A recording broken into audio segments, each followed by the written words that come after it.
வணக்கம். சாத்தனூர் ஊராட்சியில் புதிதாக 3வது கடை கட்டப்பட்டிருக்குது, ரேஷன் கடை.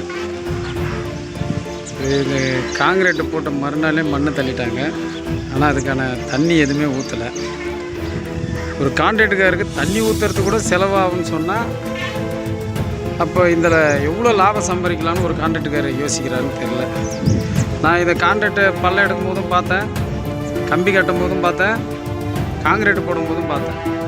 காங்கிரீட்டு போட்ட மறுநாளே ஜேசிபியில் மண் தள்ளப்பட்டுச்சு. அதுக்கப்புறம் இதில் தண்ணியே ஊற்றலை.